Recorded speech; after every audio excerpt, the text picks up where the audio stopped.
There are certain positions or certain moments or for certain brief periods of time. There's a time and a place. Yeah, there's a time and a place for it. But I think overall, I would say that men are doing it far more often than women want.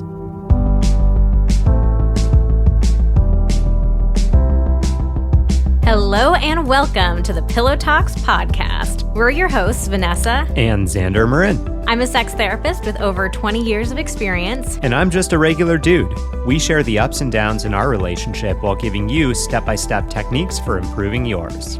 Make sure you subscribe for your weekly double date full of totally doable sex tips, practical relationship advice, hilarious and honest stories of what really goes on behind closed bedroom doors, and so much more.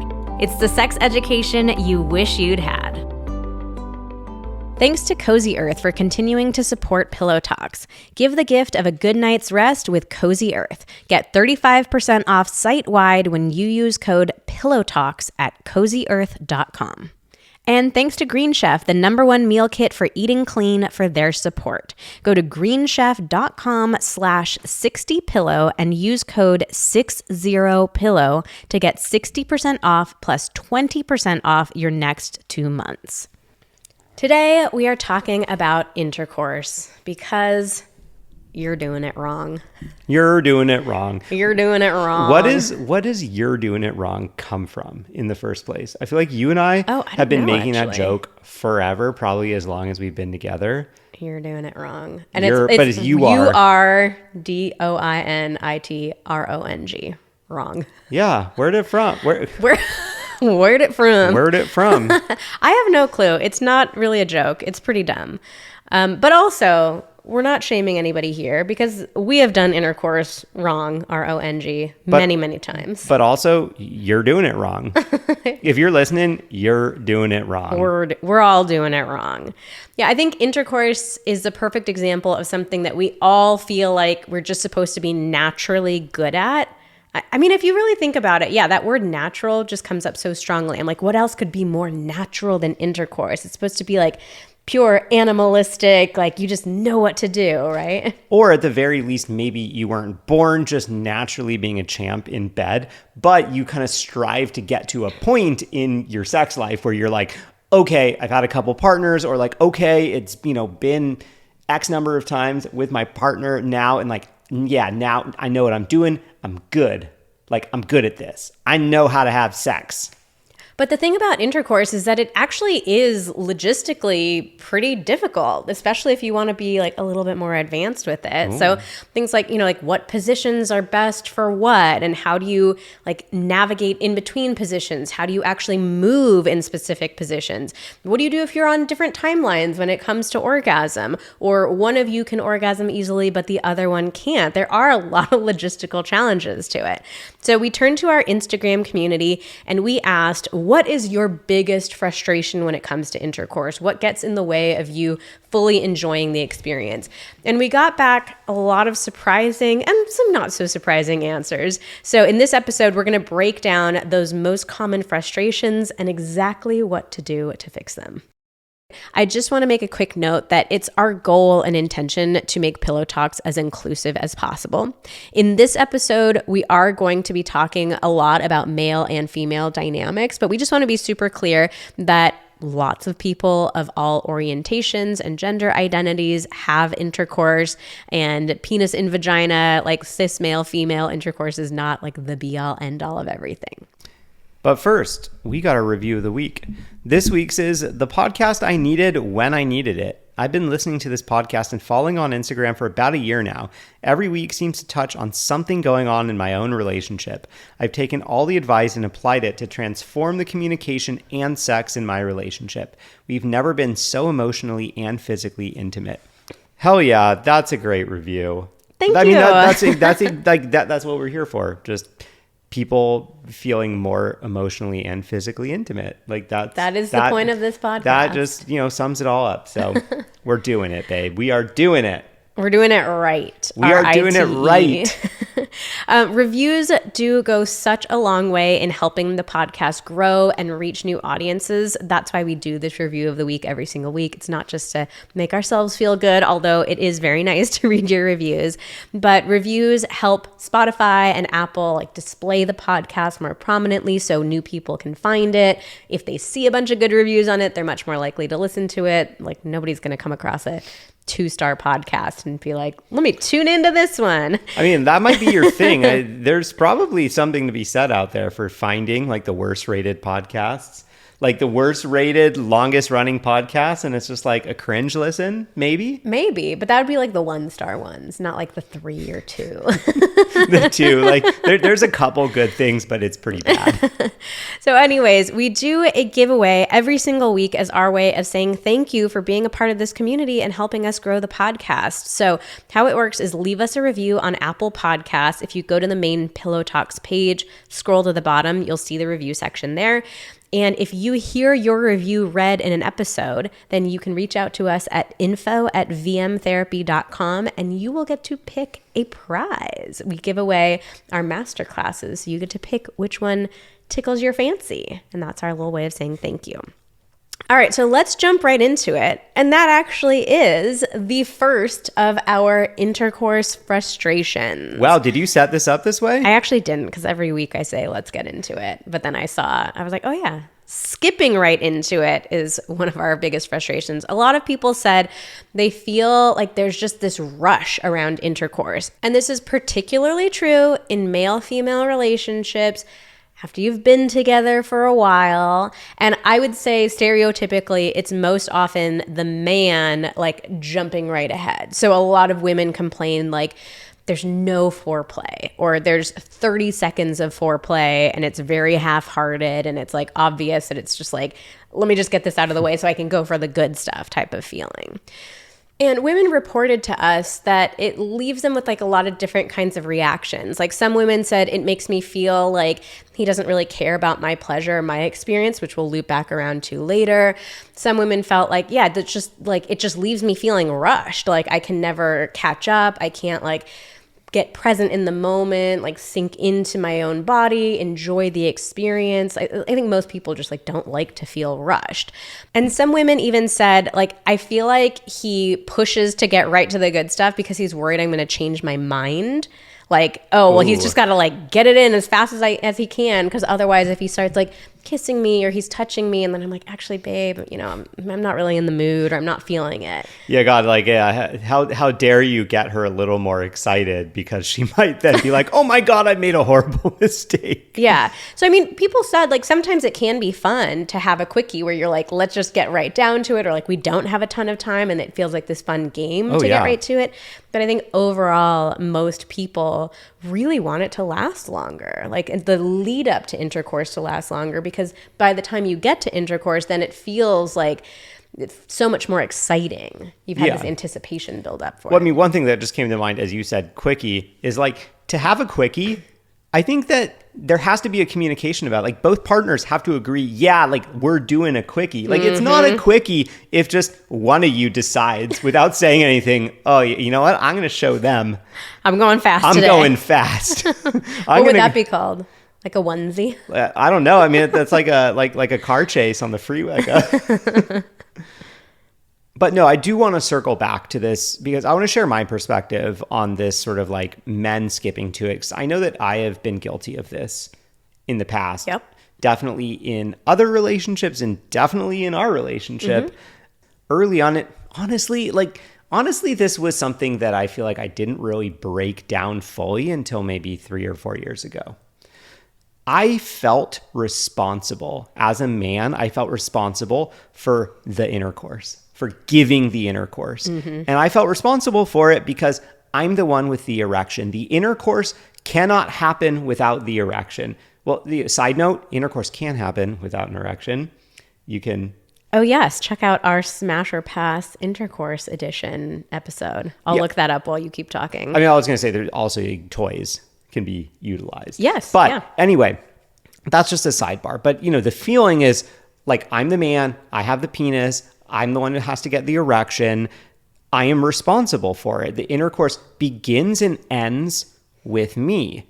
And so because you feel responsible for it, you have this feeling of like, okay, like, when am I gonna get hard? Like, when's the erection coming? Oh, it's starting, it's here. All right, let's fucking go. Like, like I gotta use it before I lose it. And that, maybe at the very beginning of my sexual experience, that wasn't such a thing. But once I had the experience of losing an erection or having a little bit of a shameful or embarrassing moment where it's like, oh, like I can't get it up, or like it was up and now it's not up and I can't get it up again. It's like, you are really hyper focused on like, I don't want to feel that again. I never want that to happen again. So it's like, all right, I'm hard. It's time to go. And in my mind, I justified that as like, I'm doing her a solid. I'm doing us a solid. I am making this happen. I'm doing my job. I never looked at it like, oh, maybe I'm actually taking away from the experience by rushing. And we'll talk, there's a number of other ways that this kind of thought process can play into some other problematic dynamics in intercourse too. And we'll come back to that. Yeah, so I think overall, most people just want to take more time in the lead up. They want to feel like it's more of an experience together. We actually polled women. We said, how much time do you want to spend on foreplay before intercourse?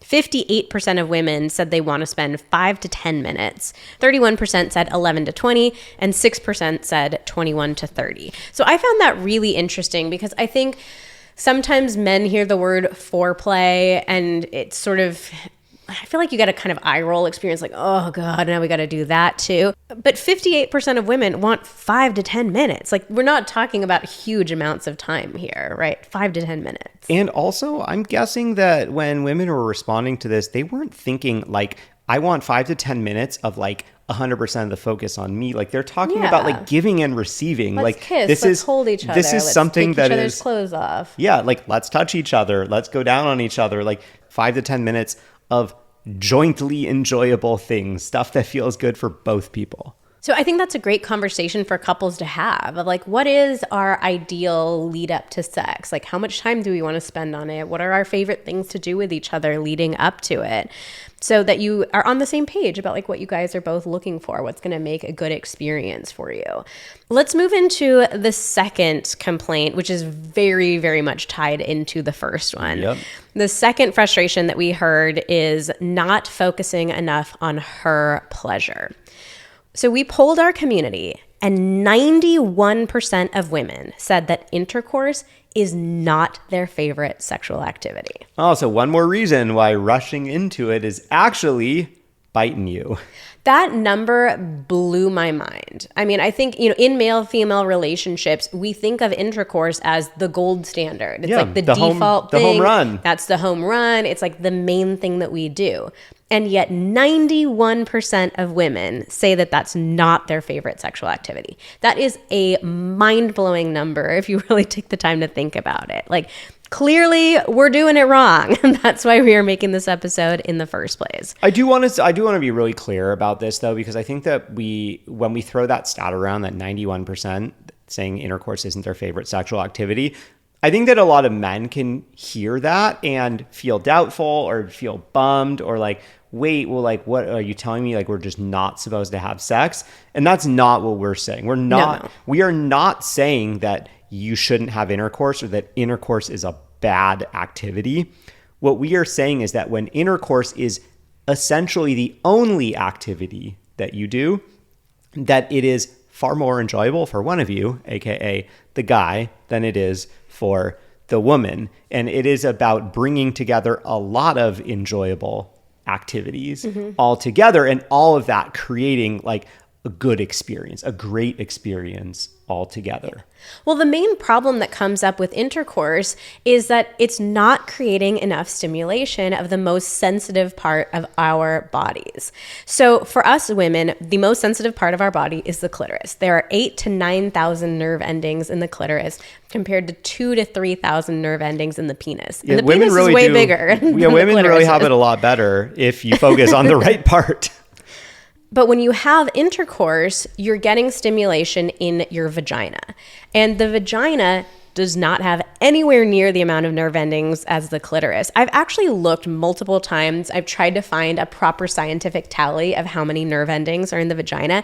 I cannot find one. That's how few there are. Yeah, well, I mean, think about it this way. If there were anywhere approaching the number of nerve endings that were in the penis and, like, God forbid, the clitoris, think about how excruciating childbirth would be with that many nerve endings. Like, you want fewer nerve endings there to aid with that process, which is already a challenging and can be a very painful process. So from a nerve ending standpoint, intercourse for a woman is the equivalent of playing with a man's balls. Like, it might feel good for him. Yeah, there are some nerve endings there. It could be fun. It could be intimate. It could be pleasurable. But for the vast majority of men, it's not going to be anywhere near enough stimulation to lead to an orgasm. Yeah. But we don't make men feel bad for this, right? It's not like, your orgasm is so complicated. Like, why do you need to be touched on the penile stimulation? You need your penis. Like, why can't you have ball orgasms? You're so extra. Yeah, I know. Like, so imagine if we had some alternate universe where intercourse was actually a man rubbing his balls on a woman's clitoris. So, like, she's getting stimulation of the most sensitive part of her body. She's going to have an orgasm. He's getting stimulation of a part of his body that sure has some nerve endings, can feel good, can feel intimate, but like not anywhere near enough to lead to orgasm. Yeah, like, he's probably like, oh, like this damn penis is in the way of my like ball rubbing. Like, get this thing out of here.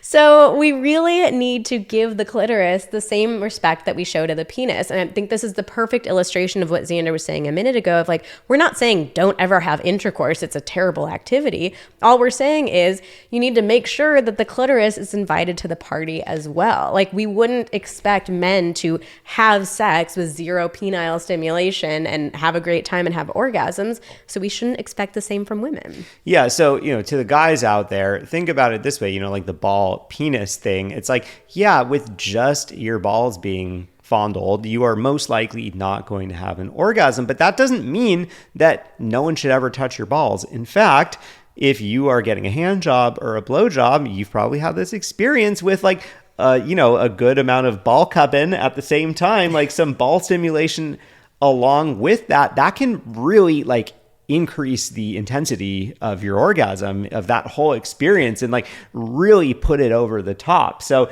it's just about bringing all these things together. It's not being like, oh, okay, cool. Well, like all I do is focus on the most sensitive part, or like the activity that's best, and we don't touch the rest of it. Exactly. And we also have to mention the orgasm gap here as well. Like, we've polled our audience and we found that 93% of men say they orgasm almost every single time they have sex, and only 29% of women say that they always orgasm. So that's a huge freaking gap, and it's not fair, and it needs to be closed and fixed. So there are a variety of things that we can do to make sure that the overall experience is just as pleasurable for women. So going back to, number one, we were talking about skipping right to it, like, take more time on foreplay. And this is why we hate the word foreplay, because it makes it seem like, oh, those are the things you do before. Like, they're lesser than, they're not as good as intercourse, but that's absolutely not true. So it's spending more time leading up to it, maybe even making her have an orgasm before you start intercourse. It can also be incorporating clitoral stimulation into intercourse with your hands, your partner's hands, a toy, using certain positions that can make this a lot easier, but inviting the clitoris along to the party doesn't need to be that hard. And I just want to kind of throw the men out there a bone. Like, this epidemic of men not focusing on her pleasure, this isn't some nefarious thing where guys are like, oh, like it's all about me, I don't want to focus on her. If you kind of circle it back to the story I told a little while ago about that feeling responsible for intercourse, feeling responsible for the entire sexual interaction, like starting and ending successfully. If you are so focused on your own experience because you are focused on like, okay, like, let's get it started. Okay, like, am I getting hard? Okay, am I hard? All right, like, now I'm ready to go. I better do it before I lose it. Okay, let's get started. Okay, and then even during the intercourse, it could be like, oh, don't come too fast. Okay, or like, like, do I need to switch positions to speed things up? Do I need to slow things down? Like, so many things can be happening where you're so in your head, you're so hyper-focused on your own experience because you think that's what you're supposed to do a good job.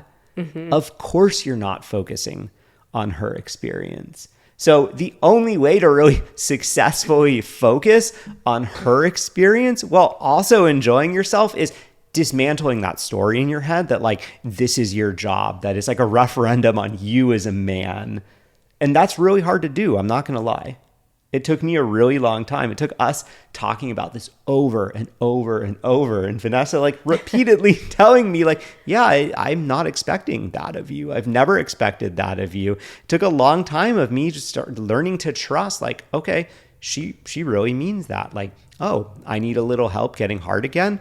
I can ask for help. Like, oh, I need to slow down. I can say something. We can do another activity. Like, you know, there's just so many options. I feel like this could be an entire podcast episode, like the pressure that men put on themselves when it comes to sex and like how to get out of these patterns. So if this is something you want to hear us do a deep dive on, come over to Instagram. We're at Vanessa and Xander, Xander's with an X, and let us know if you want to hear an episode about that. Oh, and also the Smash or Pass episode that I mentioned earlier, that was episode 102.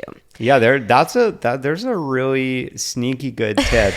That's a very funny episode. It was the first time we ever tried this. We thought it was not going to work. And oh, baby, it works. It's pretty good. All right, let's move on. Leave it there. Let's move on to the next one.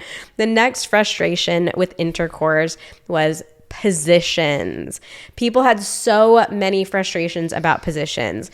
They said, we only do like one or two. We don't feel creative enough to come up with others. We can't figure out good positions that are comfortable for both partners. How do we get lined up? Like, how do we get our bodies to fit together? How do we transition between positions? And just general like boredom with it. A lot of people were like, yeah, we have these, two or three that we kind of cycle between, but it just gets really stale really quickly.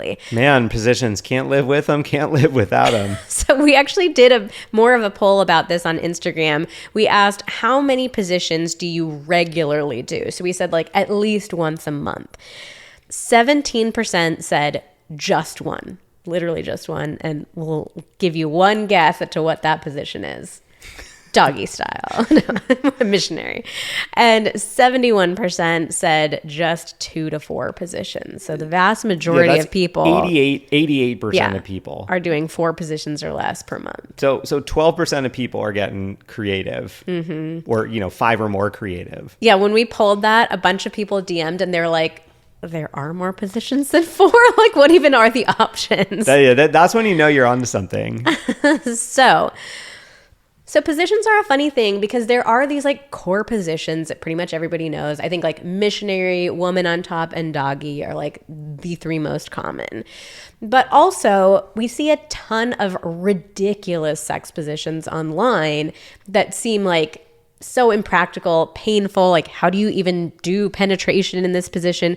Actually, if you have never seen our series about bad sex positions, you have to go to our Instagram account. We have a highlight called Sex Positions where we act out the worst positions we've ever seen on the internet. And I have a collection of terrible position books.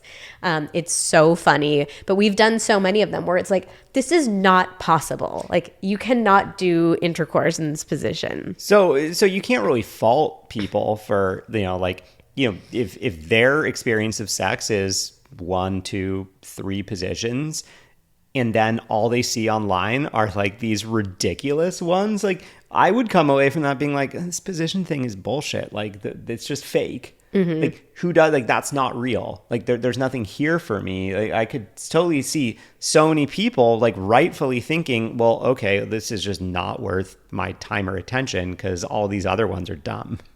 So if you want to explore more positions, but in a realistic way, because there are a lot, and there are a lot of realistic ones that you just might not know about. Stay tuned for the rest of the episode because we're going to talk about something really fun at the end. Another thing that, positions got me thinking about as a guy, I feel like I'm like doing the like speaking for all men thing in this podcast a lot. But I think that another, typical male experience, and I know this because I struggled with this for a long time. I felt this way for a very long time, is there's a lot of fear or worry about timing, like coming too fast. And certain positions can kind of feel a little scary or out of control. I know that early on, for example, like too intense. You mean? Yeah, like too intense, or like like I don't really have any agency, or I didn't know how I had any agency, so to speak. Like cowgirl, I think is like, oh, like like she's up there and she's riding it, and like if if I get too excited, like how it's awkward to be like, oh, stop, or whatever, so it's like I don't know how to do the intercourse or like deliver the goods that I'm supposed to be delivering if I get too excited, or or even like if I don't know how to transition between these two positions, and I'm like not feeling like super confident in the strength of my erection. And I'm like, God, if I stop having any stimulation for like 10 seconds, I'm like worried about what's going to happen to it. And so, yeah, positions can just feel a bit scary in that way. And like, okay, well, like I know how to do that position, but in my experience, it's been like overly stimulating, and like I'm gonna come way too fast if I do it. Or like, oh, like doggy. I think a lot of guys can be like, oh, like doggy style, like it's just like it's like so intense, and like I don't know any other way but to just pound it out and like come really fast. But it took me a long time to really start to learn and understand that like in every position that we do, there are ways to, quote, take a break while still giving your partner some stimulation. And this is all about just understanding the little subtle variations or shifts or whatever, where you can kind of slow down the stimulation for the penis owner while your partner is still getting some stimulation, so they can still stay on that trajectory that they are on. I think that can be one of these big hangups for guys is like once you start kind of understanding that if you're with a woman that she's on this slow steady trajectory, you can kind of feel like, oh well, God, the only way then for me to please her is like I have to also be doing this like steady thrusting or whatever it is. But the reality is there are a lot of different ways that you can shift and move and adjust so that she can keep getting what she needs and you can get what you need or not get what you need so that you can last a little bit longer. And it's just understanding what those variations are. And we'll tell you a little more later about how you can really start to learn those and get confident in those. Because ultimately, positions should just be fun. They shouldn't be a source of dread. And I definitely was one of those people that had this little bit of dread around positions where it was like, oh, like, well, have we done enough? Or have we done too many? Or like, oh, am I going to be able to do this one? Or is this one going to be too much for me? And instead of that worry when you think about, should you suggest another position or your partner suggests another position, like what it should be is it's just like, hell yeah, like let's switch it up. Like, let's do it. It's fun. Before we go any further, we want to take a minute to thank our sponsors because their support makes Pillow Talks possible. First up, we have one of our very favorite sponsors, Cozy Earth. They make luxurious linens and pajama type clothing that is so soft, so comfortable. We are absolutely obsessed with our sheets. We have a couple of different sets and they are just next level, game changing, like make your experience of crawling into bed at the end of the night just so much better. We love working with Cozy Earth and they are offering you 35% off site-wide when you use code PillowTalks at CozyEarth.com. So like I said, we are absolutely obsessed with our sheets. They're made from ethically sourced viscose from bamboo. It's naturally breathable and temperature regulating. I also bought Cozy Earth pajamas for a bunch of my family members this holiday season. Their pajamas were featured on Oprah's Favorite Things. They're made out of that same responsibly sourced viscose. I cannot tell you how soft these things are. Give a cozy gift this holiday season. Cozy Earth provided an exclusive offer for Pillow Talks listeners today. Get 35% off site-wide when you use the code PillowTalks at CozyEarth.com. And let's tell you a little bit more about Green Chef. Green Chef is the #1 meal kit for eating clean. Let Green Chef take the work out of eating clean this holiday season with chef-crafted, nutritionist-approved recipes featuring fresh ingredients with nothing artificial. Choose from recipes featuring lean proteins like turkey and sockeye salmon, barramundi, tilapia, scallops, and shrimp, certified organic whole fruits, vegetables, and eggs, and plenty of whole grain options. We have been eating with Green Chef almost all year this year and have been absolutely loving it. It just makes eating clean so simple and easy. There are so many different options for every different kind of diet or lifestyle. We are gluten-free, so we always get the gluten-free meals, and there are always so many to choose from. Everything includes step-by-step recipes. Most of their dinners are ready in 30 minutes or less. Over 35% of their meals can be made in 25 minutes or less. They even have 10-minute lunches, grab-and-go breakfasts, ready-to-eat snacks. Like, everything is just so simple and easy. And we are thrilled that they are offering you an incredible discount. Go to greenchef.com/60pillow and use code 60pillow to get 60% off plus 20% off your next 2 months.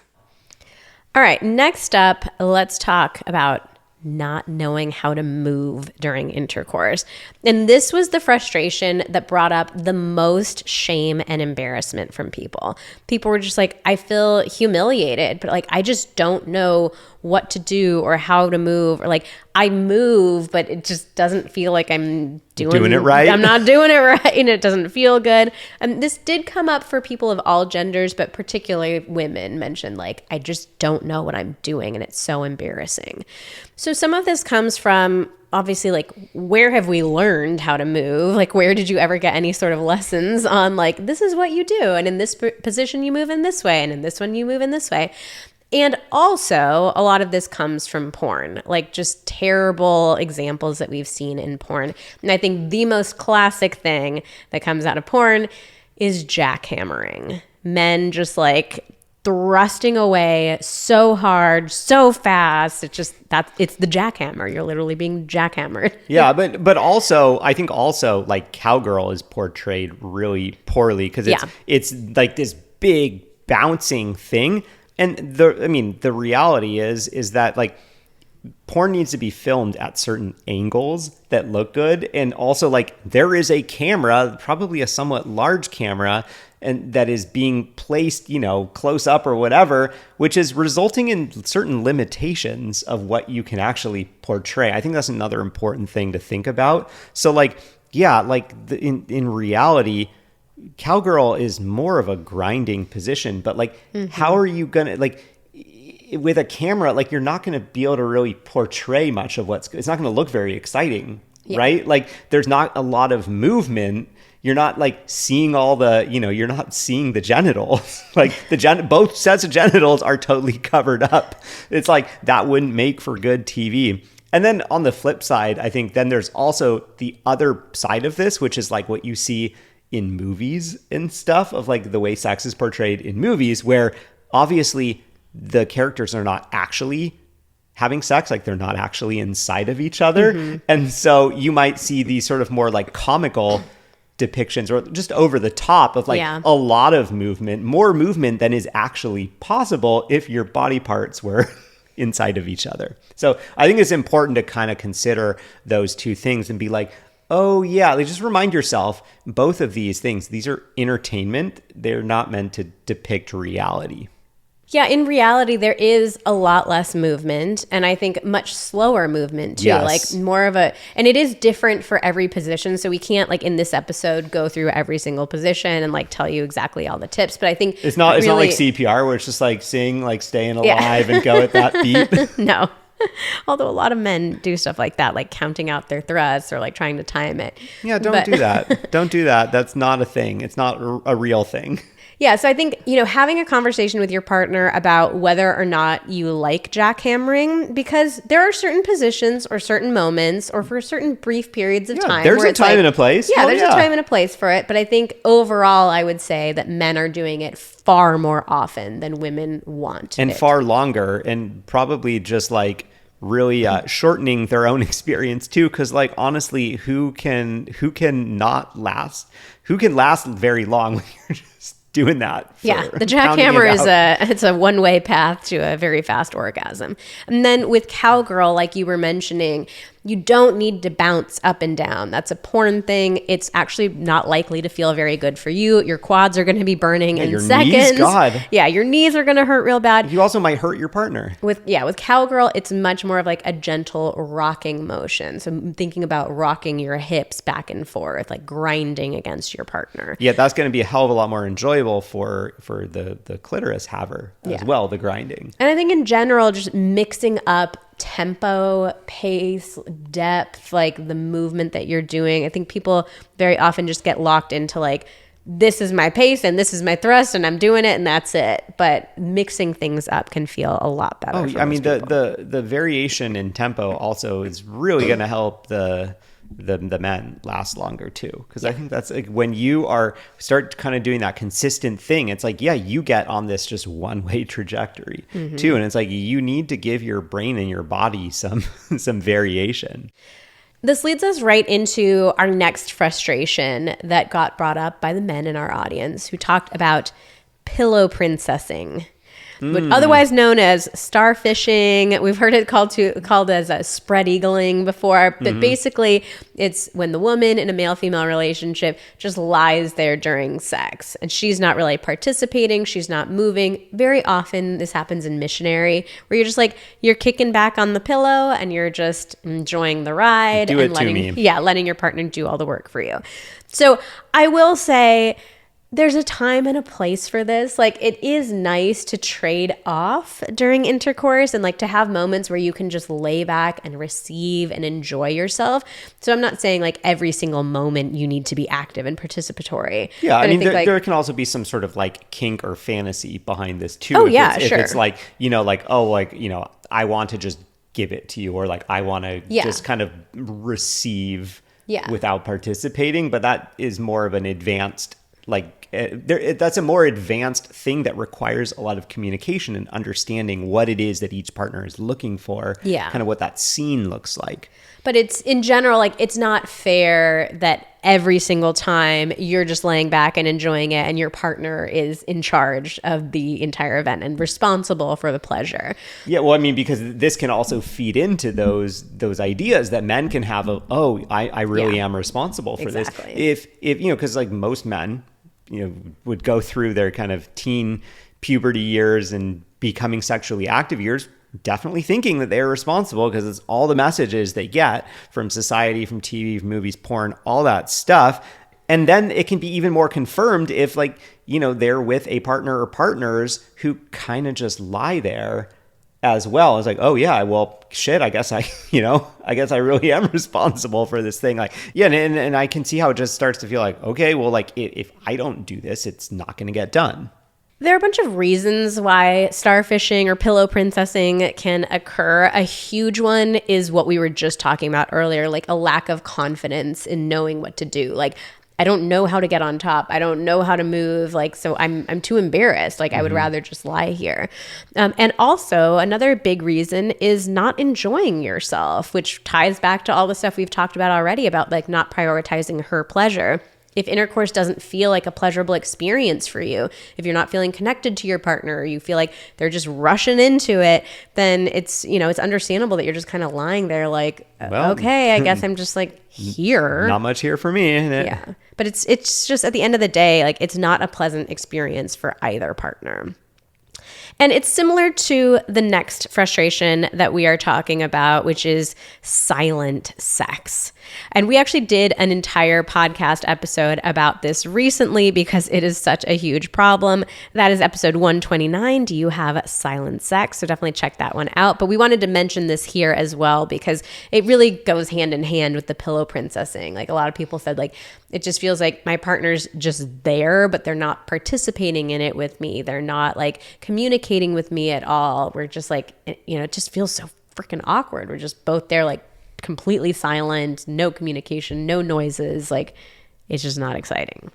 So check out that episode if you want to learn more about silent sex in particular. But let's move along to the next frustration, which is being on different pages about timing. So the first thing within this category that I started thinking about is our expectations about how long sex is supposed to last. All night long, all night. Oh my God, you went for it with the key. Why did you start that high? To go down all night long. I don't know my voice. I don't feel confident. That sounds way. All night long. You feel more confident with a super high falsetto. No, what it is that I can play it off like a joke. It's kind of like bad initiation. Oh, where I'm like, singing. hey, it's falsetto. It's kind of silly. So if I don't hit it, I just go, oh yeah. Well, I tried. Wow, that was really something. All night long, all night. Okay. Well, yeah, I mean, there are literal songs that talk about going all night long. Like also that Color Me Bad song, like I can go all night long. Yeah. It's like something men brag about. Women don't brag about. No, I've never once seen a woman bragging. Oh yeah, I can do it all night, baby. I'm dead imagining a woman bragging about that. Absolutely not. But yeah, timing is something that really trips us up. So we found that men feel like sex is supposed to last longer, whereas women want sex to be shorter.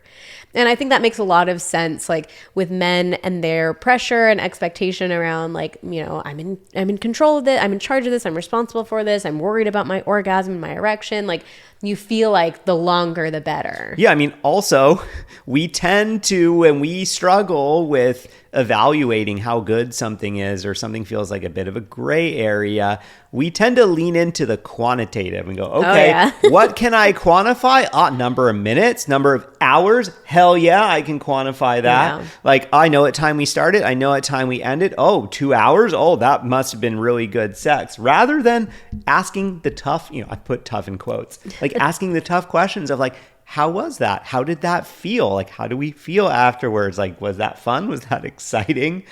But who cares about how long it was? Like, what we're after is the feeling, the experience together. Also, I think that when men are so focused on lasting longer, it turns it into an unenjoyable experience for us women. And we've experienced this in our own relationships. Oh, it also turns it into an unpleasant experience for the guy. Like all these stereotypes, or not stereotypes, but like, kind of like tropes of like, think about baseball, think about your grandma, or, starving kids in Africa. Yeah. It's like, think of the most unpleasant things. Yeah. Like who wants to be having sex like that? I know. Seriously. I've been there. I've tried to think of ridiculous things to last longer. And then it's like, you're just disconnecting yourself from the experience. Yeah. So it's unpleasant for the guy. And it's also very unpleasant for us women. Like there have been plenty of times where I could tell that you were so in your head about like, I'm just trying to last longer. And I'm like, well, now I feel like you're not here with me. Like you're not having sex with me. You're just like, trying to take focused. Trying to take a box, so focused on making it last longer. But I'm like, I'm not enjoying it. I don't want it to last longer, right? So there's so many tricky things to navigate around timing. But I think a great starting point is couples asking each other, like, what's your ideal length of time for sex? And to think about it in terms of like, all the stuff leading up to intercourse and intercourse itself. And I would also break this down into two categories. Like if it's a random Tuesday night and we're both tired, but we want to have sex, what's the like ideal length for it?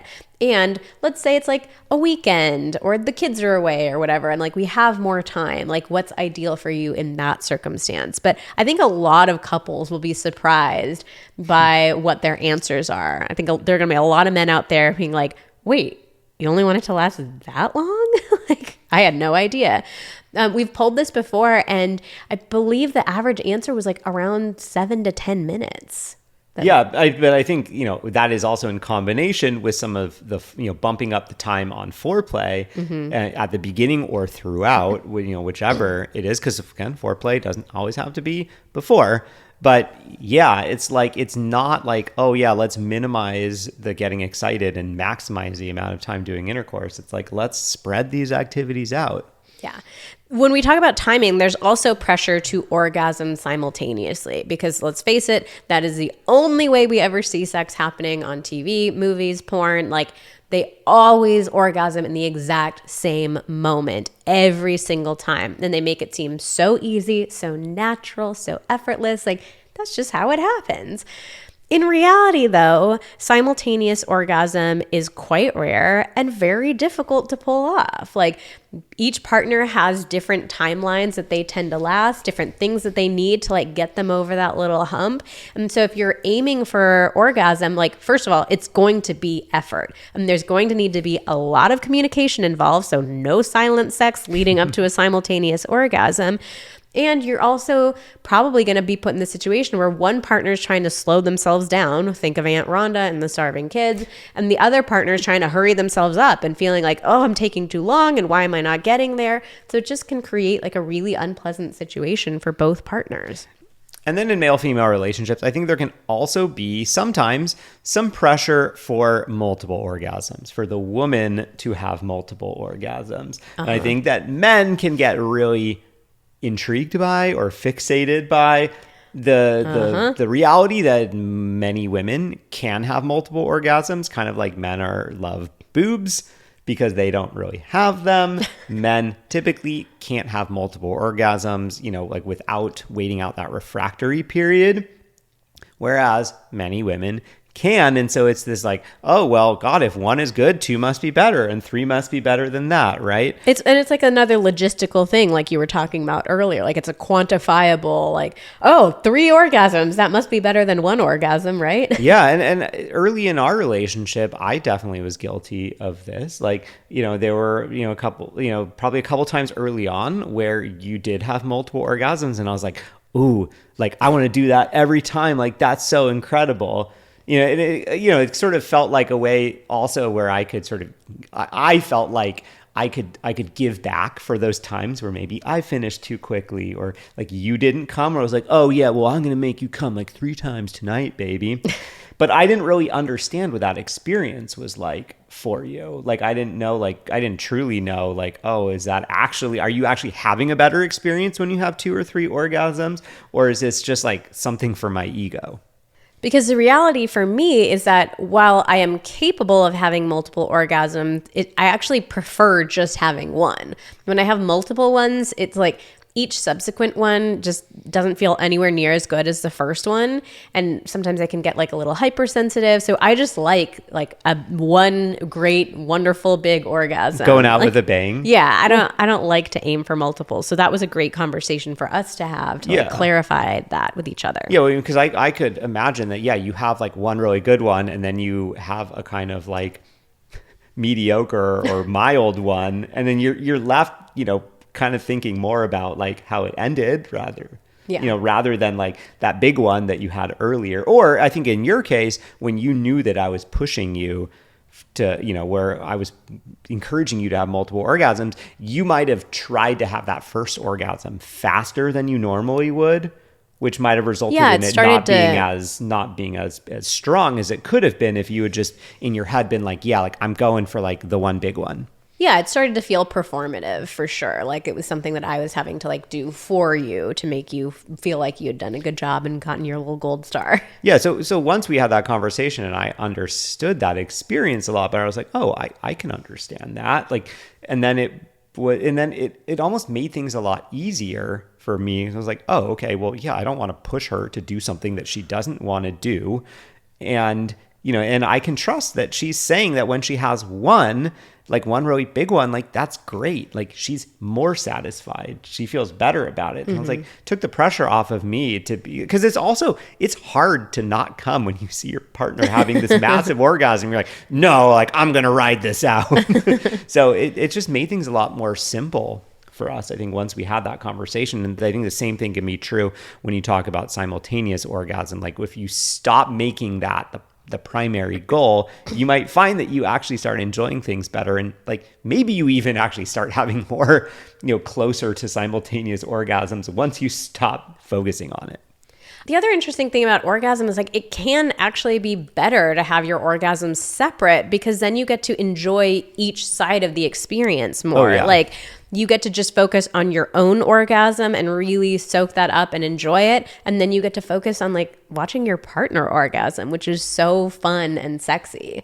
Yeah, and I know for me, like it can definitely be, you know, like if you have already had an orgasm, then like I am in sole control of like the angle and the tempo and everything. And often, you know, like that could result in me having an even stronger orgasm because I'm just like, all right, yeah, like let's do this, rather than kind of being like, oh yeah, I'm close. Oh, it seems like she's close. Okay, like let's try to do this at the same time. Like, okay, like hold off, or like, no, speed up, or like, oh, like I'm like about to come, but like maybe this is gonna get too much for me, so I should like slow her down, but like she's trying to come too, so I shouldn't slow her down. Like, you know, then it's just like so many things are happening at once, and then you're not enjoying the orgasm as much as you could.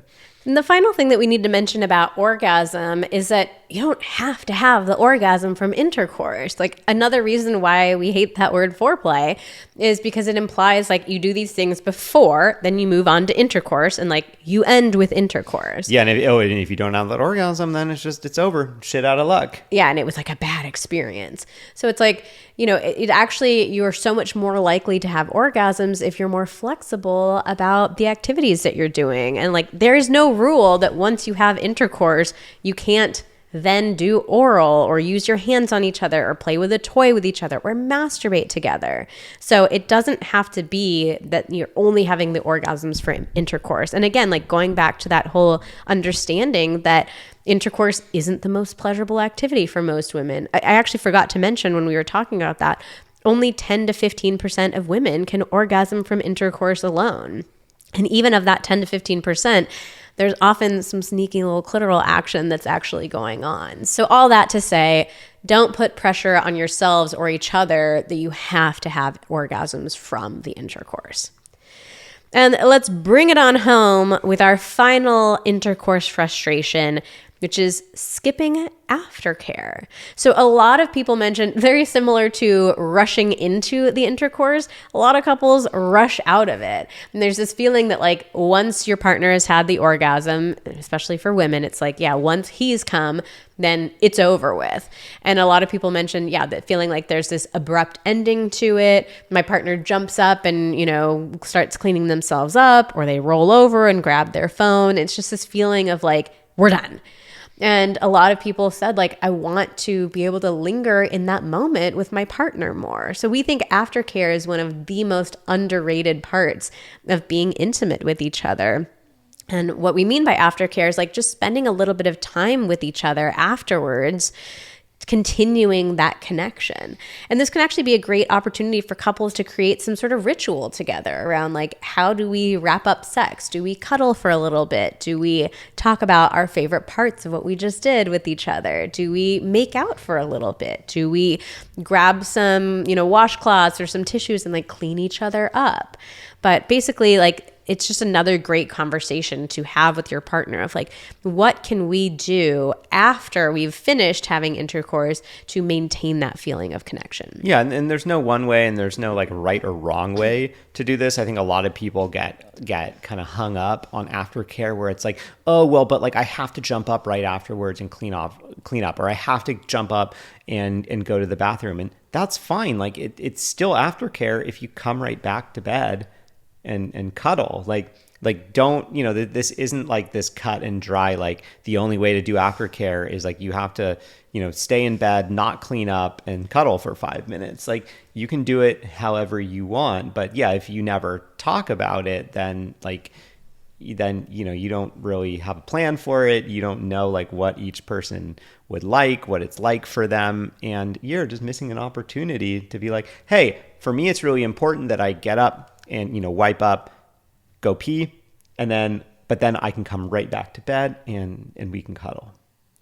All right. So those are all the most common intercourse frustrations. The ways we've all been doing it wrong. We have certainly been guilty of probably every single one of those. Yeah. At one time or another, we have for sure done every single one of those. So if you're interested in diving even deeper into the ways to get it right diving deeper. Of course, I said it that way. We must go deeper, babe. Go deep. If you want to go deeper, we wanted to share something really fun and exciting with you. It is our guide, Next Level Intercourse.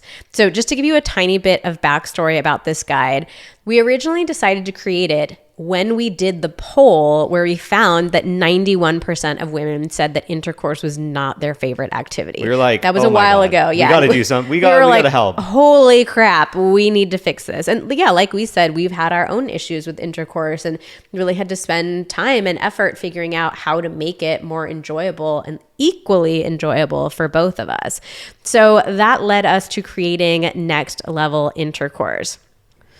It is our most extensive digital guide. It has over 200 pages of in-depth techniques to help you and your partner have the most pleasure and connection possible. Like, the name is there for a reason. Next level intercourse. We can all have intercourse. We can put a penis in a vagina, but how do we have next level intercourse? We will show you how.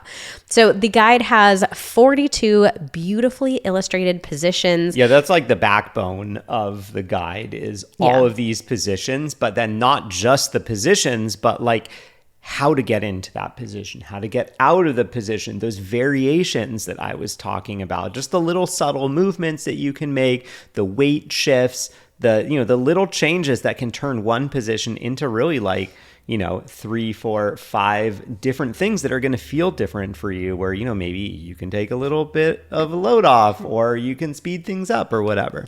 And we tested all 42 of these positions. It was hard work, but someone we had to do it. Yeah. We were like, we don't want to just make it, we could make a guide that's like 100 wild and crazy sex positions that were like unrealistic and you can't actually do penetration in that way. Yeah. AKA all the ones that you randomly see online. I guarantee you that In the our people highlight. who put that out did not try it because it doesn't work. Yeah, so these are 42 realistic ones. And like Xander was saying, we really break it down for you, like step-by-step instructions for how to get into each position, how to move in that position, what each partner can do, ways to elevate that position, little tweaks to make on it, and even ways to transition in between positions. So one of my favorite parts of the guide is we have an adventures section where we put together special combinations of positions with different vibes to them. Yeah, so like there's positions that flow really well together. Because I think people get so hung up on that of like, oh, well, it's like awkward to move, like cowgirl to doggy, like everyone has to get up and move and blah, blah, blah. And so it's like we kind of curated these journeys where it's like, ones where it's pretty easy to get from one to the other and you can kind of, move all around and try a whole bunch of things. And we've even broken those positions down into different categories too. So there are positions for various penis sizes. There are positions that work really well for anal intercourse, which is not something that we talked about in a ton of detail in this specific episode, but lots of tips about that. Positions that work great for pregnancy or for larger bodies. So we have all different sorts of fun categories and really specific ways to make those positions work for your unique bodies as well. So like Xander was saying, the positions are really the heart of that guide, but the other major part of it, which I am very excited about, is that we really drill into how to make intercourse more pleasurable for her. Because 91%, again, like that's fucked up. That's not fair. That stat about like the huge orgasm gap, it's not fair. We really need to change the way that we have intercourse because we've been programmed to have intercourse in a way that prioritizes male pleasure almost exclusively. We wanted to balance things out and make sure we women get to have the same kind of experience. So in a very like shame-free, non-judgmental, like not making anybody feel bad type of way, like we really break down how female pleasure and orgasm really work, how to close that orgasm gap, how to have intercourse in a way that satisfies both partners. So this is just really, again, it's like just that next level information that everybody needs to have. And when we were putting together this guide, we also asked our community, like, what could your partner do to make intercourse the best that you've ever had? And, Vanessa and I, we have a lot of tips and tricks around that, but the answers that we got from you all were so fascinating. And it was filled with so many good tricks and techniques and secrets that you all wished your partner knew. So we collated those all into a section of the course. I love that part. Where we give so many crowdsourced They're really tips. fun. It's just the best of the best. And the other thing about all these tips is these aren't like super complex trick. Like, oh yeah, well, so when they're doing this position, I reach around their back and I find this one little spot and I like scratch here and I say that, I don't know. That sounds doable. I wish there was a secret spot on my back. Well, but like complicated things of like, oh yeah, well when you're in the middle of this position, remember to reach and grab this ball. You know, it's most of these tips are super doable, really simple, straightforward things. And that's just like ultimately what we are all about is like, what are the most simple, straightforward things that we can do that are going to make the biggest difference? And so we're just so excited that we got to gather all these from our community and just give them to you. So if you want to check out Next Level Intercourse for yourself, we will put the link to it in the show notes for this episode. And you can also just go straight to vmtherapy.com/nextlevel. Well, that's it for today's episode of Pillow Talks. Thank you so much for listening. Join us again next week for a very special holiday edition of Am I the Asshole? We are so excited to do round 2 of Am I the Asshole? Can't wait for it.